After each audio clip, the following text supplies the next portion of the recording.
You voted and we listened. I'm Walt, and today, we're diving into some of the scariest and most bizarre animatronics we've never covered before on this channel.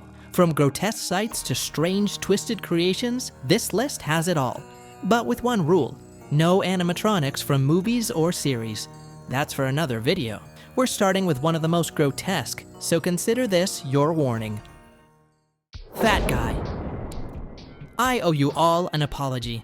This might be the most bizarre animatronic we've ever come across. As you know, I'm an animatronic myself, and I'm absolutely obsessed with all things animatronics. Like many of you, I spend a lot of my free time searching for interesting ones to share, diving into rabbit holes of compilations and events. It was during one of these deep dives that I stumbled upon this strange creation. This animated prop depicts a person with severe obesity in an awful state, capable of moving only its head. But where did it come from? Who created it? And has it ever been used in an attraction? Well, guess what? I have all the answers. After hours of research and with the help of the animatronics community on Reddit, especially a huge thanks to Unicron, I managed to identify this prop. It's called Fat Guy and was created by Unit 70, the same company that brought Pennywise to life. It originally sold for $1,600, but from what I understand, it's no longer in production. This prop has been featured in several haunted attractions, including mazes at Cedar Point.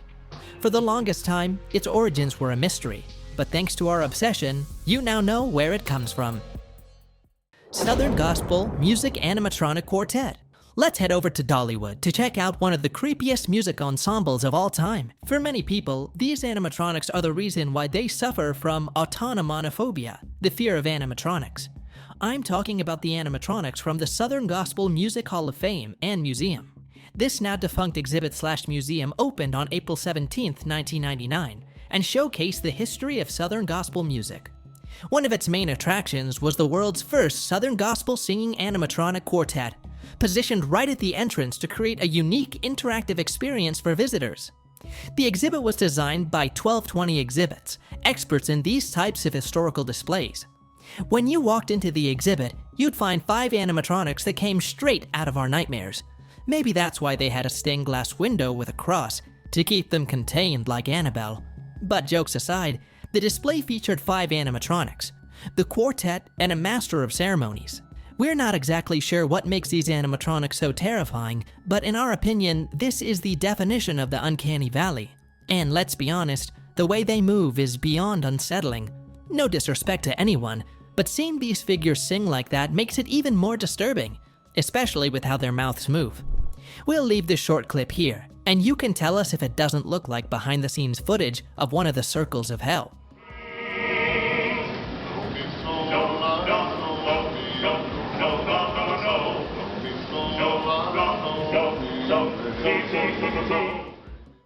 Fortunately, or unfortunately, these animatronics are no longer there since the contract with the association ended and the figures were put into storage. But don't worry, next time a hater leaves a comment that gets under my feathers, I'm sending these animatronics straight to their house. Ronald McDonald Animatronic. This is one of the creepiest and weirdest animatronics on the list. Some of you millennial subscribers, like us, might remember how it used to be super common to see a statue of Ronald McDonald sitting on a bench when you went to McDonald's. That Ronald was an absolute classic, a super creepy one, and the source of many urban legends. You'd always hear on the playground that those figures came to life at night. Well, it seems McDonald's wanted to turn those nightmares into reality because, in the 90s, they actually implemented animatronic Ronald McDonald shows in select locations across Iowa, Colorado, North Dakota, and Minnesota. These shows were activated by a button, and Ronald would sing a few musical numbers. There was even a talking burger that was honestly kind of cool. But the disturbing part about this animatronic was its weirdly stiff body, the strange way it moved its head, and the unsettling way its mouth opened and closed. Luckily for us, or maybe unluckily, there's historical footage and evidence of the show. According to some super reliable sources, like my friend's cousin and one bro told me, these animatronics were so terrifying that customers started avoiding the locations where they were installed, which is why they eventually got rid of them. While doing our research, we found that there's still one of these animatronics left, in a very sorry state, at a McDonald's in Oak Park, Michigan. Thanks to a video from ETS Streets and Eats, we can see this creepy animatronic tucked away in a corner, almost as if it's being punished for its past crimes. The poor burger animatronic is so worn out that his eyes are completely white. Apologies if I'm being a bit savage with Ronald, but anyone who knows me knows that my biggest fear is clowns. So don't you dare leave a clown emoji below, or I'll go full evil mode and haunt you at night. Anyway, that was the tale of the terrifying Ronald McDonald animatronic. Let's keep going. Laughing Sal. Next up, we have a classic, though that doesn't make it any less horrifying. I don't know what it is about vintage things, but they always have that creepy vibe. I sometimes wonder if people back then also found them unsettling, or if they just thought it was normal. Anyway, this animated prop was used in carnivals and fairs during the 1930s, and was produced by the Philadelphia Toboggan Company. It was made of paper mache and, creepily enough, also used real horsehair. These figures typically stood at 6 feet tall, came with a pedestal, and played a sinister recording accompanied by eerie laughter.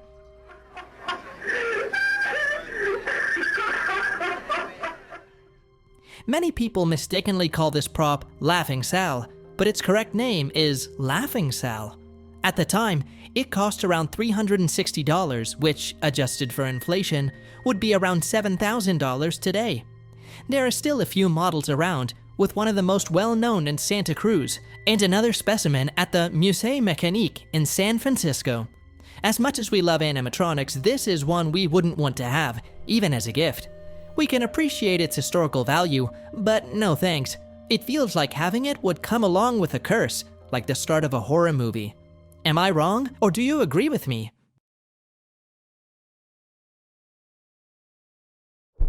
The Whizbangs.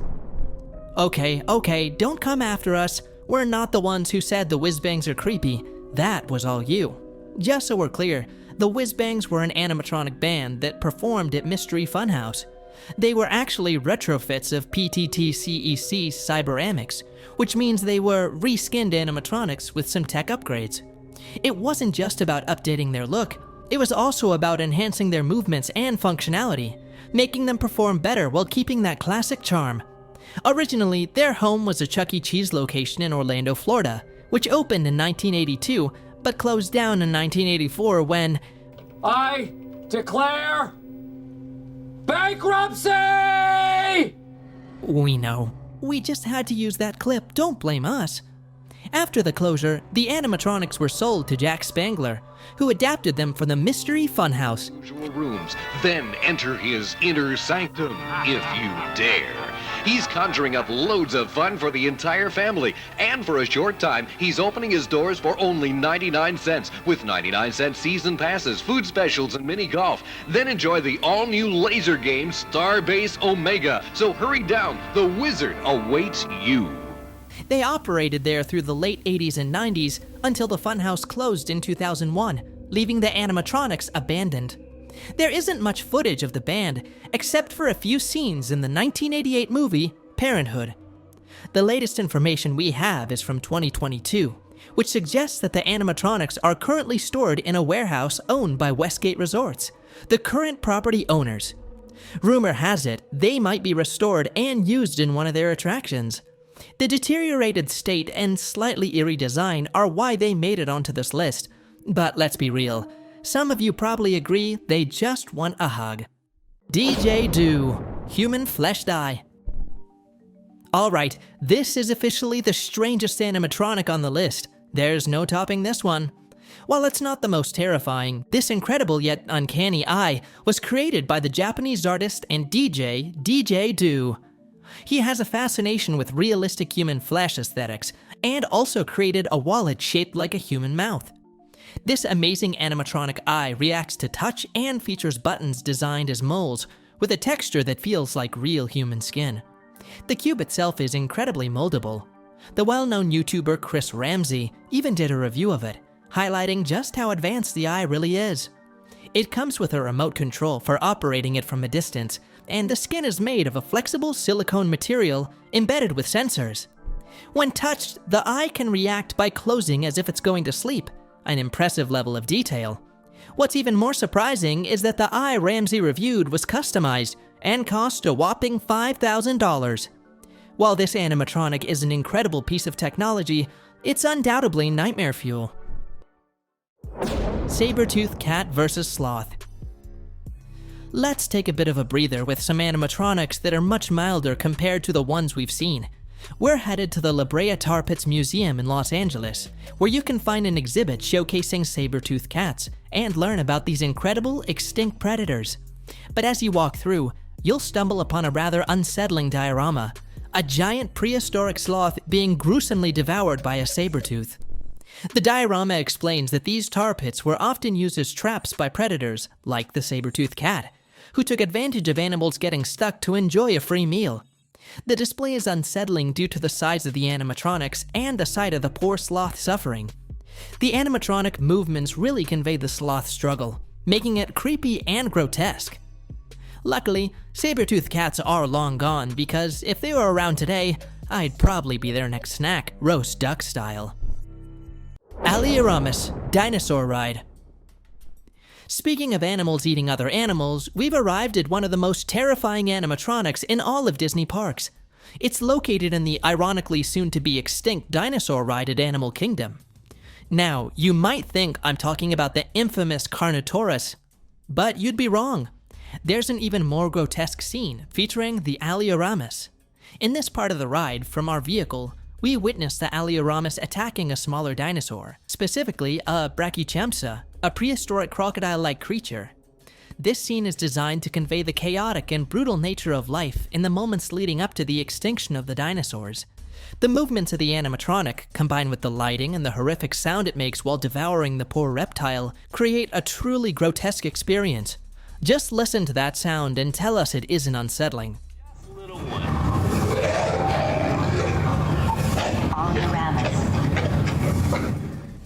Recently, it was reported that this animatronic is no longer visible in the ride, replaced by some bushes. Maybe it's under repair, or perhaps it's been retired as the ride is set to close soon to make way for a new Indiana Jones attraction, part of the much-needed update to Dinoland USA. While it's sad to see this ride go, and I know some of you may not agree, I have to say, Dinoland USA deserved to go extinct. Good riddance. Earthquake the Ride, Tennessee. Now we're diving into a truly bizarre gem, one of those rides that's so bad it's good, just like the Jurassic Boat Ride in Pigeon Forge. This ride is also in Tennessee, and goes by the name Earthquake the Ride. Many consider it a classic tourist trap in all its glory, but honestly, we can't wait to experience it for ourselves. It's basically a knockoff of Earthquake the Big One, and the Earthquake segment from the Hollywood Studios tour at Universal Studios Hollywood. On TripAdvisor, it has a 1.5-star rating, but come on, that's a bit unfair. Everyone knows exactly what they're getting into with these kinds of attractions. Plus, this ride comes with some intentionally creepy animatronics. The ride starts with us boarding a small vehicle on what's supposed to be a subway track. Suddenly, a light flashes, and we see another train in the distance. That's when our vehicle lurches forward, and the earthquake begins. For some strange reason, there's a cage with an animatronic gorilla locked inside. Why? Because, obviously, it's totally normal to bring your gorilla on the subway. We do it all the time, don't you? Anyway, after that, we see the other train catch fire, with flames that look like they came straight out of a matchstick. The earthquake continues, and our terrifying gorilla starts going wild. But wait, there's more! Our vehicle moves forward, and boom, a terrifying crocodile animatronic pops out of the pipes. Maybe it's Ramon's long-lost son from the movie Alligator. Who knows? And if you look closely, you'll notice Ramon Jr. is joined by his cousin, Ernesto, who looks suspiciously like the crocodile from the Watermouth Castle. After this encounter, everything goes dark, and when the lights come back on, we're greeted by the walls covered in rats. Just when you think it couldn't get any crazier, our vehicle comes face to face with the angry gorilla, who's clearly had enough of living on this ride. The gorilla throws a tantrum as beams and pipes fall around us, and there's even a possessed-looking crate on the floor for good measure. Then, a flood kicks in, and finally, our frustrated gorilla breaks out of his cage, ready to take out his rage on us. The vehicle passes just inches from the animatronic, and while it might sound funny, it's actually kind of terrifying. To top it off, the gorilla attempts a super cheap jump scare right next to the vehicle before the ride ends. As you can see, this ride is terrifying because it's just so bizarre and awful. Personally, we loved it, which is why it made the list. And honestly, we can't wait to head to Tennessee to experience these crazy rides for ourselves. Chucky Maze Animatronics. Let's wrap up with a childhood nightmare, one that I'm sure many of you share. We've already talked about the animatronics from the Chucky movies in a previous video, link in the description if you want to check it out. But today, I bring you something that's even scarier, real-life Chucky animatronics. That's right, this happened just last year at Halloween Horror Nights in 2023, in both Orlando and Hollywood. This time, Universal went all out with the Chucky maze, and the coolest and creepiest part is that it was filled with animatronics. Let's start with the Orlando version. The first thing you see is a puppet animatronic of Chucky welcoming us. This Chucky moves super fluidly and is honestly pretty impressive. After a few scenes where Chucky is doing some questionable things that I can't mention here, thanks YouTube policies, we encounter animated Chucky props attacking us in different ways. One really cool detail is a scene where you can see tiny animatronic feet of Chucky, making it look like he's hiding. Pretty neat. And one of the scariest parts, even though it doesn't involve animatronics, is this scene right here. I mean, just look at it. Pure nightmare fuel. After that, we come across a super cool prop of Chucky holding a knife, followed by a scene that, well, let's just say that person is not having a great time. Finally, some scare actors pop out for a few jump scares, and the maze wraps up. But Hollywood didn't disappoint either. They put together an awesome experience too. First, check out this facade. Absolutely impressive. Once you step inside, you'll notice the familiar good guy boxes, but one of them hides an animatronic Chucky waiting with a knife. And right next to it, there's another animatronic holding a drill. Because why not? The next animatronic we see is one of the coolest and creepiest. It actually mimics walking. You can see Chucky's little feet moving. It almost looks cute until you realize he's holding a weapon and is out to get you. The cuteness disappears fast. There's a funny animatronic of moving legs and a pop-up Chucky ready to scare us. As we go through, we encounter more Chucky animated props, some of which I can show you, but others I can't. Thanks again, YouTube policies. But one thing is for sure, Universal went all out with the number of animatronics they put into this maze, and we're impressed. After that, we entered a Christmas scene, which was the scariest and coolest part for us. We see Glenn as an animatronic standing next to a Christmas tree, and then, as we turn, Chucky runs out of the chimney dressed as Santa Claus. The animatronic's movement is simple but incredibly effective. Next, there's another Chucky animatronic being torn apart by a chainsaw, and then we find the most terrifying scene. A forest full of Chucky heads. At the end, we come face to face with a giant Chucky. It's technically not an animatronic, but a huge puppet controlled by an actor, and it is absolutely amazing and terrifying. The maze finishes with one last Chucky animatronic setting off a bomb. This maze is an absolute masterpiece, at least for us, because of the sheer number of animated props and animatronics. Major props to Universal for the effort they put into this experience. Well, as sad as it is, that's all for today. But there are still plenty of animatronics we've never covered on this channel. If you want a part 2, let us know. Love you all. Never change, be good, and don't forget to subscribe. See you in the next video with more terrifying animatronics. Bye!